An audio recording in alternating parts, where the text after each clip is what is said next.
మీ business ఏదైనా మీ ఊర్లో promotion చేయాలంటే అది సుమన్ టీవీతోనే సాధ్యం. ఇప్పుడే సంప్రదించండి. నమస్తే సుమన్ టీవీ. మనం ప్రస్తుతం పిఠాపురం నియోజకవర్గం గొల్లప్రోలు హైవే మీద ఉన్నాము. టోల్గేట్ దగ్గర దాటిన వెంటనే గొల్లప్రోలు ఊళ్ళోకి ఎంటర్ అయ్యే మీద బైపాస్ దగ్గర ఇక్కడ మనకి చూస్తే గనక మట్టి గణపతి విగ్రహాల తయారీకి సంబంధించి వర్క్ జరుగుతుంది.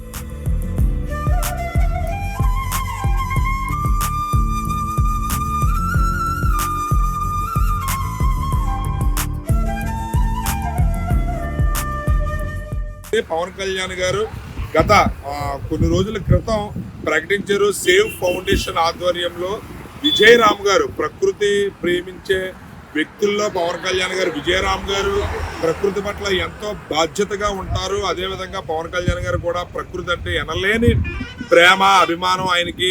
ప్రకృతి నుంచి మనం ప్రతిదీ కూడా ప్రకృతిని ప్రేమించాలి, ప్రకృతిని ఆరాధించాలని చెప్పే వ్యక్తుల్లో పవన్ కళ్యాణ్ గారు, విజయరామ్ గారు ఇద్దరు కూడా ఆ ప్రకృతి పట్ల వాళ్ళకి ఎంత బాధ్యత ఉంటుంది, సమాజం పట్ల ఎంత బాధ్యత, ప్రేమ ఉంటాయనేది అందరికీ తెలిసిన విషయం. అయితే గత కొన్ని రోజుల క్రితం ఈ సేవ్ ఫౌండేషన్ ఎవరైతే సేవ్ ఫౌండేషన్ అధ్యక్షులు ఎవరైతే ఉన్నారో విజయరామ్ గారు పవన్ కళ్యాణ్ గారిని కలిసి ఇక్కడ మట్టి విగ్రహాలు ఏవైతే వినాయక చవితి రాబోయే సెప్టెంబర్ నెలలో వినాయక చవితిని పురస్కరించుకుని వినాయక చవితికి సంబంధించి మట్టి విగ్రహాల తయారీని, ప్రకృతిని అంటే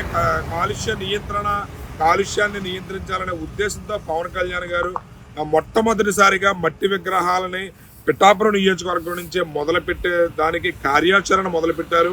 దానిలో భాగంగానే ఇక్కడ పిఠాపురం నియోజకవర్గం గొల్లప్రోలులో ఇక్కడ చూస్తే కనుక మట్టి విగ్రహాల తయారీ జరుగుతుంది. ఇది సేవ్ ఫౌండేషన్ విజయరామ్ గారి ఆధ్వర్యంలో ఇక్కడ వినాయక చవితికి సంబంధించి వినాయక విగ్రహాలను మట్టితో తయారు చేయడానికి ఇక్కడ సన్నాహాలు అయితే జరుగుతున్నాయి. ఇక్కడ మీరు గమనిస్తే కనుక ఇక్కడ ఎండుగడ్డి ఏదైతే ఉందో ఎండుగడ్డి ద్వారా ముందుగా వినాయకుడికి ఒక రూపాన్ని తయారు చేస్తున్నారు. తర్వాత దానికి సంబంధించి ఇక్కడ సామాగ్రి మొత్తం కూడా ఇక్కడ పెట్టారు. రాబోయే వినాయక చవితి సంబరాలను పిఠాపురం నియోజకవర్గ ప్రజలు కేవలం మట్టి విగ్రహాలతోనే పూజించాలనే సంకల్పంతో పవన్ కళ్యాణ్ గారు ముందుగా నా నియోజకవర్గం నుంచే మొదలు పెడతానని చెప్పడం జరిగింది. దీనికి సేవ్ ఫౌండేషన్ విజయరామ్ గారి ఆధ్వర్యంలో ఇక్కడ పనులు చక్కచక్క జరుగుతున్నాయి. వినాయక చవితికి అయితే మాత్రం ఈసారి ప్రకృతిని ఆస్వాదించాలని, ప్రకృతిని ప్రేమించే ప్రతి ఒక్కరూ కూడా ఈ మట్టి గణపతిని ఆరాధిస్తారు. మట్టి గణపతిని అక్కడ విగ్రహాన్ని పెట్టి పూజలు కూడా చేయడం జరుగుతుంది. దీనిలో భాగంగానే ఇక్కడ ఈ కార్యక్రమం జరుగుతుంది. గడ్డితో ఇక్కడ ఒంటిగడ్డితో మొత్తం అంతా కూడా ఏదైతే ఉందో ఎండుగడ్డితో ముందుగా వినాయకుడి రూపానికి సంబంధించి ఇక్కడ తయారు చేస్తున్నారు. వినాయకుడి బొజ్జకు సంబంధించి మీరు ఇక్కడ రూపాలు చూస్తే కనుక ప్రతిదీ కూడా చాలా న్యాచురల్ గా కేవలం మట్టి విగ్రహాలు తయారు చేయాలనే ఉద్దేశంతో పవన్ కళ్యాణ్ గారు, విజయరామ్ గారు కలిసి ఇక్కడ ఆయన ఆధ్వర్యంలో జరుగుతున్నాయి. పిఠాపురం నియోజకవర్గం మొత్తం కూడా మట్టి విగ్రహాలనే ఉపయోగించాలనే ఉద్దేశంతో ఈ కార్యక్రమం సంకల్పించడం నిజంగా అందరూ గర్వించదగ్గ విషయం, అందరూ ఆనందించదగ్గ విషయం. ఎందుకంటే పొల్యూషన్ విపరీతంగా పెరిగిపోయి చాలా విపరీతాలకు దారితీస్తుంది, చాలా సమస్యలకు అది కారణమవుతుంది. అయితే రాబోయే రోజుల్లో ఈ పొల్యూషన్ నియంత్రణ చేయాలనే ఉద్దేశంతో పవన్ కళ్యాణ్ గారు సంకల్పించిన ఈ కార్యక్రమానికి ప్రతి ఒక్కరూ అండగా నిలబడి ప్రతి ఒక్కరూ తమ సహాయ సహకారాలు అందించి స్వచ్ఛందంగా ముందుకు వచ్చి కేవలం మట్టి గణపతిని పూజించాలి, మట్టి విగ్రహాలను మాత్రమే వారు ఇంట్లో కానీ లేదా ఎక్కడైతే పందిర్లు పెట్టుకుంటున్నారో పందిర్లలో కానీ కేవలం మట్టి గణపతిని పెట్టడం అనేది అందరూ కూడా చెయ్యాలి. ఇది ప్రతి ఒక్కరికి బాధ్యత అని చెప్పి తెలియజేయడం కోసం సుమన్ టీవీ ఆధ్వర్యంలో ముందుగా ఈ వీడియో చేయడం జరుగుతుంది. అంతే కనుక వినాయక విగ్రహాలు మట్టితో తయారు చేయడానికి ముందుగా పనులు మొదలుపెట్టింది ఇక్కడ కనబడుతుంది.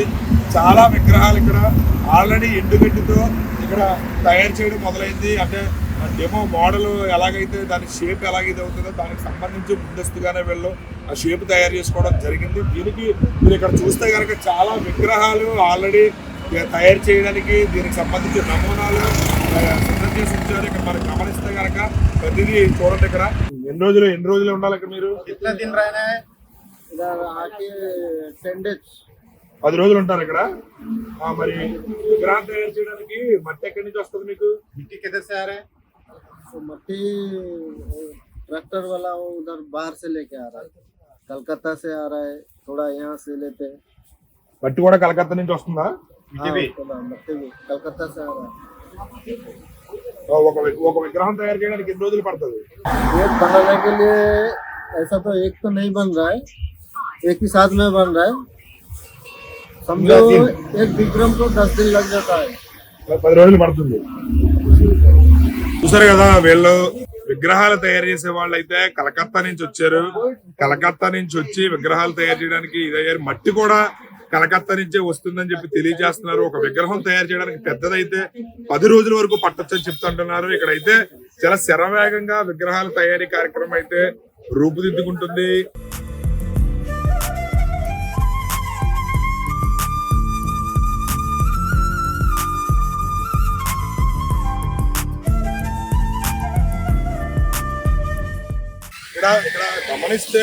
ఇక్కడ గమనిస్తే గనక మట్టితో తయారు చేయడానికి స్వచ్ఛమైన మన్ను ఏదైతే ఉందో బంక మన్ను, మొత్తం ఈ మన్ను తీసుకురావడం జరిగింది. ఇక్కడ మీరు చూస్తే గనక ఈ బంక మన్ను ఏదైతే ఉందో ఈ మట్టితో వినాయకుడి విగ్రహాలు తయారు చేయడానికి సంకల్పించారు.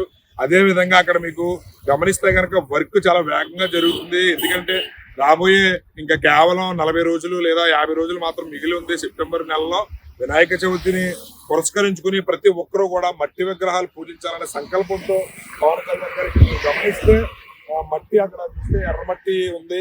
దానికి సంబంధించి ఇక్కడ చూస్తే ఆ స్వచ్ఛమైన మన్ను ఏదైతే ఉందో ఈ మట్టిని ఆస్వాదించే వాళ్ళు ఎవరైనా చాలా చాలా స్వచ్ఛమైన మట్టిది. నేల తల్లిని ప్రేమించే ప్రతి ఒక్కరు, ప్రకృతిని ఆస్వాదించే ప్రతి ఒక్కరు, దేవుని పట్ల ప్రేమ అభిమానం, అదేవిధంగా దేవుడి మీద అభిమానంతో పూజించే ప్రతి ఒక్కరూ కూడా కేవలం మట్టి విగ్రహాలని పూజిద్దాము, మట్టి విగ్రహాలనే మనం అక్కడ నెలకొల్పుదాము. మట్టి విగ్రహాల ద్వారా మన రాబోయే తరాల వాళ్ళని మనం ప్రోత్సహించే విధంగా, మనం వాళ్ళకి ఇన్స్పిరేషన్ ఇచ్చే విధంగా పవన్ కళ్యాణ్ గారు చేపట్టిన ఈ కార్యక్రమానికి ప్రతి ఒక్కరూ అండదండగా నిలబడి మనం ఆయన చేసిన ప్రతి పనిలోని ఆయన సంకల్పానికి ధీటుగా మనం సహాయ సహకారాలు అందించాలి అనే ఉద్దేశంతో మనం ఇక్కడ మీరు గమనిస్తే ఇక్కడ చాలా వేగంగా పనులైతే జరుగుతున్నాయి. దయచేసి ప్రతి ఒక్కరూ రాబోయే రోజుల్లో వినాయక చవితిని మట్టి విగ్రహాలతోనే మనం పూజించే విధంగా ఈ సంవత్సరం నుంచే కార్యాచరణ ప్రకటిద్దాం అనే ఉద్దేశంతో పవన్ కళ్యాణ్ గారు పిఠాపురం నియోజకవర్గం నుంచే ఈ కార్యక్రమాన్ని మొదలు పెట్టడం జరుగుతుంది. దీనికి పిఠాపురం ప్రజలందరూ కూడా వారి వంతు సహాయ సహకారాలు అందించడానికి సిద్ధంగా ఉన్నట్టుగా తెలుస్తుంది. పరిస్థితి చూస్తుంటే కెమెరామెన్ సాయితో శ్రీనివాస్, సుమన్ టీవీ.